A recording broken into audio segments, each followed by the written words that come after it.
आदिवासियों का दुश्मन आदिवासी गैर आदिवासी हितैषी ये हम नहीं कह रहे हैं। ये गुमला से जो चल कर आई निशा भगत, उन्होंने कहा कि जिस प्रकार हमें भटकाया गया हमारे समाज के द्वारा वो हम बर्दाश्त नहीं करेंगे। सबसे पहले मेरे चैनल पे आपको जोहार। आप कल बहुत बड़ा आदिवासियों का आवाज़ उठाते हुए पैदल चलकर राजभवन पहुंची थी, आपको टाइम नहीं दिया गया, आज समय मिला, राज्यपाल से आप मुलाकात भी की, क्या बातें हुई?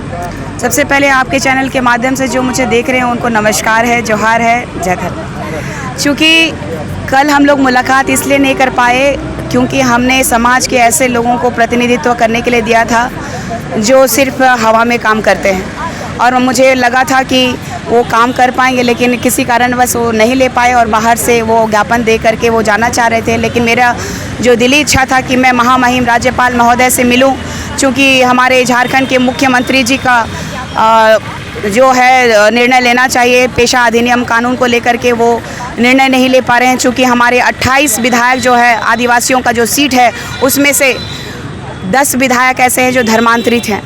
लगातार हम लोग धर्मांतरित लोगों का बहिष्कार कर रहे हैं क्योंकि वो हमारे हक और अधिकार को खा रहे हैं। जब हमारे पास में कॉलम नहीं है, हम लोग अन्य में आ रहे हैं। हमारा जो रूढ़िवादी परंपरा है, जनजाति के लोग जो हैं उनके लिए विशेष कानून जब बनाया गया जब 1996 24 दिसंबर को, तो सबसे बड़ी बात है कि इस कानून को 25 साल हो गए झारखंड के।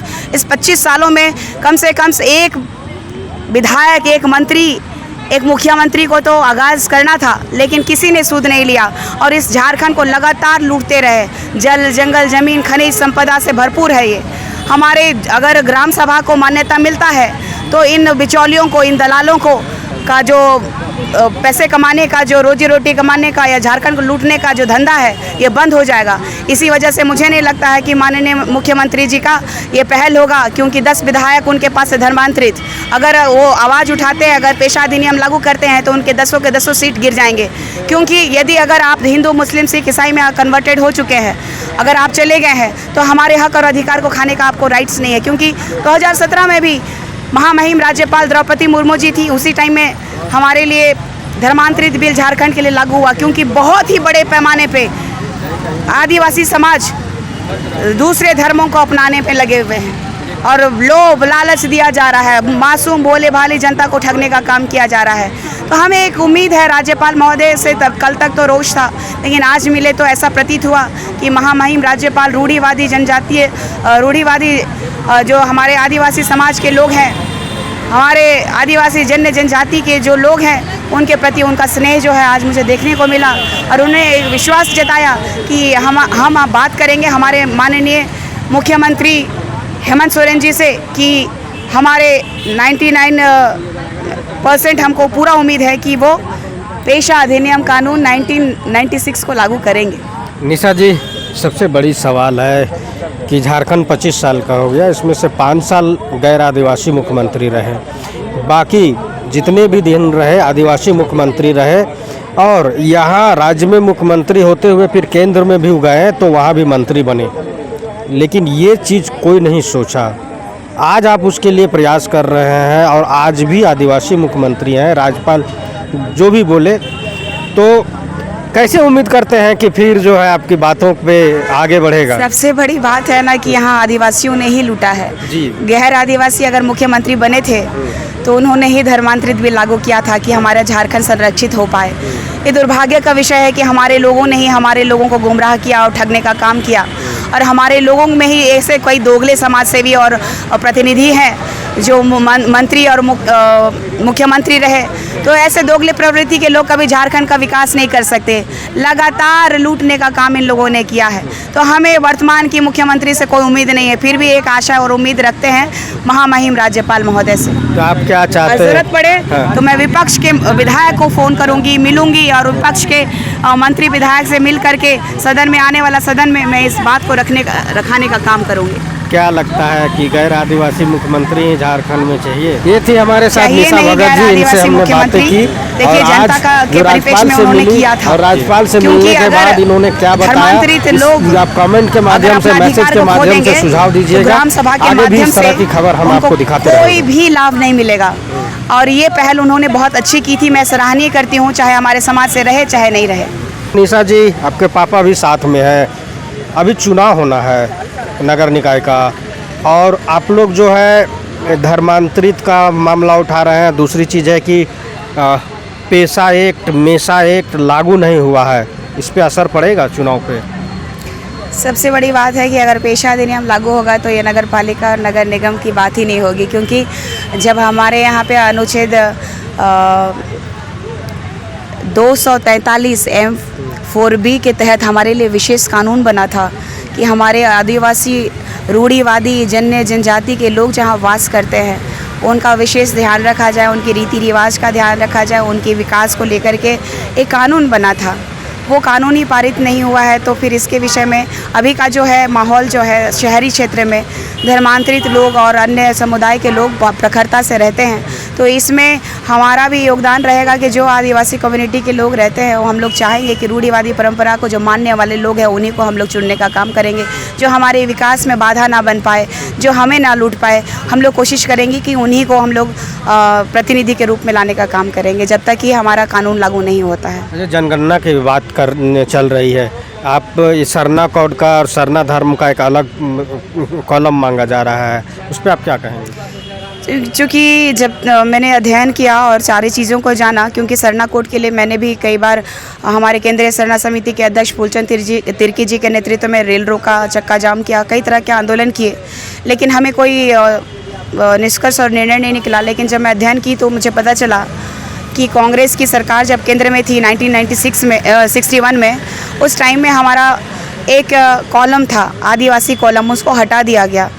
तो उसके बाद में सरना कोड लागू होना मुझे नहीं लगता है, क्योंकि हमारे पूरे भारत में सिर्फ सरना लोग नहीं रहते हैं, कई अन्य हमारे जनजाति के लोग रहते हैं। जैसे हमारे ही झारखंड में देखिए ना 32 शैलियाँ हैं, तो ऐसे ही हमारे पूरे भारत में अलग अलग शैलियों के लोग रहते हैं। तो हमें भारत में आदिवासी धर्म कॉलम चाहिए, जिस तरीके से हिंदू, मुस्लिम, सिख, ईसाइयों का है, तो इन लोगों का जब धर्म कॉलम है तो हमें आदिवासी धर्म कॉलम चाहिए। तो आदिवासी या सरना दोनों में फ़र्क क्या है? देखिए, सरना क्या है कि एक विशेष समुदाय को इंडिकेट करता है, और हम लोगों का एक विशेष कॉलम था हमारे जातीय प्रमाण पत्र में सरना, उसको भी हटा दिया गया। जब बंधु तिर्की जी शिक्षा मंत्री थे उस टाइम में हमारा कॉलम जो टिक मारते थे उसको हटा दिया गया। स्कूल में थी, मुझे आज भी याद है, मेरे पिताजी हमारे साथ लगातार, मैं इन्हीं से प्रेरणा ली हूँ। ये झारखंड आंदोलनकारियाँ और आंदोलन में मैं साथ में रही थी, स्कूल के समय भी मुझ में केस हुआ था आंदोलन को लेकर के। तो अभी तक मैं इनके साथ में चल रही हूँ कि हमारे झारखंड के परिप्रेक्ष्य में कुछ बेहतर काम कर पाऊँ। मुझे लगता है कि हमारा जो कॉलम है सरना का, जो जाति प्रमाण पत्र बनता है, उसमें हमें दिया जाए। अगर वो मिल जाता है तो हमें आइडेंटिटी मिल जाएगी कि हम लोग ओरिजिनल यहाँ के जीन हैं। निशा जी, एक सवाल है, आप इससे पहले जब आपसे मैंने बात की तो आप बोले कि यहाँ के जो आदिवासी मुख्यमंत्री बने हैं अपने समाज के लोगों ही ने लूटा है। आज इस बात पे भी आप ही का समाज लोग बिखराव की ओर जा रहे हैं। कुछ वैसे भी आदिवासी समाज के लोग हैं, बोलते हैं हमको न सरना धर्म का कॉलम से न आदिवासी कॉलम से, हम हिंदू हैं। कुछ लोगों का कहना है कि सरना धर्म कॉलम चाहिए, कुछ लोगों का कहना है आदिवासी धर्म कॉलम चाहिए। इस पे एक और हम बता दें कि पूर्व विधायक रह चुके देव कुमार धान, उनका कहना है कि हम हिंदू हैं नहीं, हमें चाहिए। तो कहीं ना कहीं तो भटकाव और बिखराव दिख रहा है। देखिए, सबसे बड़ी बात है कि एक बेटी गुमला से 3 लड़कियों के साथ में शुरुआत की थी, और मेरे पिताजी का सपोर्ट तो आपने देखा है कि बिना बच्चों को अगर अपने पिता का अगर साया और हाथ रहता है तो वो जंग जीतते हैं। तो लगातार इनका सपोर्ट रहा, लेकिन 3 लड़कियां हम लोग साथ में चले लगातार। आदिवासी मूलवासी मंच की प्रदेश सचिव खुशबू नायक और केंद्रीय सरना समाज जो फूलचंद तिर्की जी चलाते हैं उनकी प्रवक्ता एंजल लकड़ा जी और मैं स्वतः, और बाकी कारवां जुड़ते गया।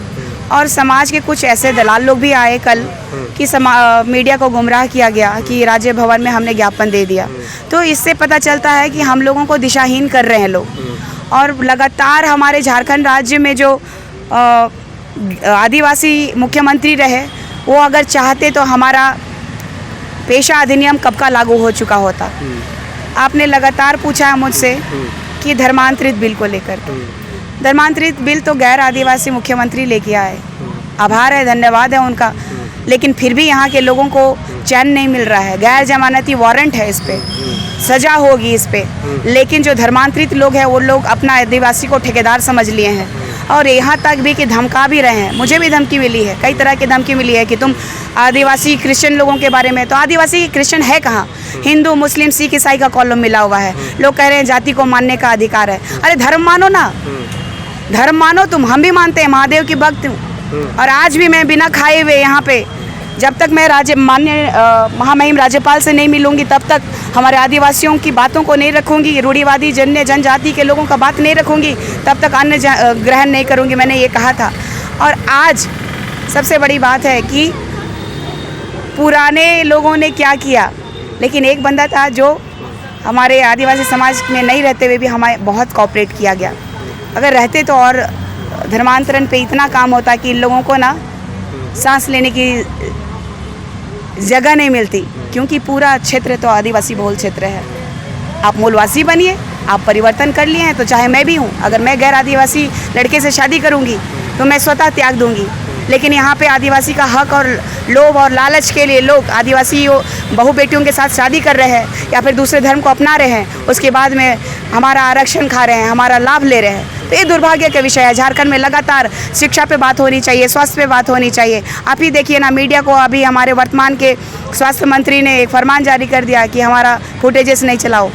हमारा ये क्या है? ये तानाशाही सरकार है। ये कभी नहीं चाहती है कि हमारे स्कूल में जाकर के वहाँ की समस्याओं को उन्होंने उजागर किया तो उनके ऊपर केस कर दिया गया कि आप बिना परमिशन के कैसे चले गए। तो सबसे बड़ी बात है कि यहाँ पे रोका जा रहा है, जो विकास नहीं हुआ है उसको दर्शाने से मना किया जा रहा है, केस किया जा रहा है, मुकदमा किया जा रहा है। मुझे भी धमकी मिली है कि आप ऐसी बातों को ना रखें, लेकिन अपनी जान को जोखिम में रखते हुए, हथेली पे रखते हुए मैंने निर्णय लिया है कि हमारे आदिवासी जनजाति के लोगों का, आदिवासी रूढ़ी हमारे परंपरा को मानने वाले लोगों का प्रतिनिधित्व करूंगी और लगातार करूंगी और मरते दम तक करूंगी। इसके लिए अगर पेशा कानून लागू नहीं होता है तो आत्मदाह के लिए भी मैं रेडी हूँ। मेरे पिताजी के सामने कह रही हूँ मैं कि अगर मैं समाज के परिप्रेक्ष्य में, अगर समाज के लिए काम कर रही हूँ और समाज के लिए मैं काम नहीं कर पाई तो मेरे जीवन का कोई अस्तित्व नहीं है। मैं गुमला की बेटी हूँ, एक आदिवासी बेटी हूँ, आप सभी की चहेती हूँ और आप सभी ने मुझे बहुत ही प्यार और सम्मान लगातार दिया है। इसके लिए मैं लगातार आप लोगों को धन्यवाद देती रहूँगी जब तक मैं ज़िंदा हूँ। और मैं आप लोगों को आह्वान करूँगी, जागिए, उठिए और संघर्ष कीजिए, नहीं तो हमारी जो रूढ़िवादी परंपरा है, हमारी जो सभ्यता है, वो मटियामेट होने में समय नहीं लगेगा। हमें लोग मानना अलग बात होता है, क्योंकि हमारा जो समाज है वो पद्धति होती है हमारे हिंदू रीति रिवाज से, इसलिए कई लोग मानते हैं। और कई मंदिरों में भी देखिएगा हमारे पहान पुजार मानकी लोग हैं, तो इसीलिए कई लोग मानते हैं, पूजा करते हैं। लेकिन अगर ये पेशा अधिनियम लागू हो जाता तो ये क्लियर हो जाता, तो भाई लागू करो ना, उसके बाद में बात करो। आप तो रोड़ा डाल रहे हो, धर्मांतरित ईसाई लोग रोड़ा डाल रहे हैं कि यदि ये वाला जो कानून है 24 दिसंबर 1996 में जो बना था, अन्य 10 राज्यों में लागू हो गया। क्या है ये तो आदिवासी बहुल क्षेत्र है, 5th शेड्यूल के अंतर्गत आता है, लेकिन क्यों नहीं बन रहा है? तो आप सभी से, तमाम आदिवासी रूढ़िवादी जनजाति को मानने वाले सभी लोगों से आग्रह करती हूँ कि उठिए, जागिए और पेशा अधिकार के लिए लड़िए। धन्यवाद। तो अभी हमारे साथ निशा भगत है, आयरन लेडी के रूप में उभर रही हैं और अपने हर कदम, हर पल, हर समय आदिवासियों को हक अधिकार के लिए लड़ रही हैं और लड़ने की संकल्प ली है। अब इनकी बातों पे आपको कितनी भरोसे है और क्या आप इनको सजेस्ट करना चाहेंगे मैसेज के माध्यम से, आप ज़रूर बताएंगे। जोहार।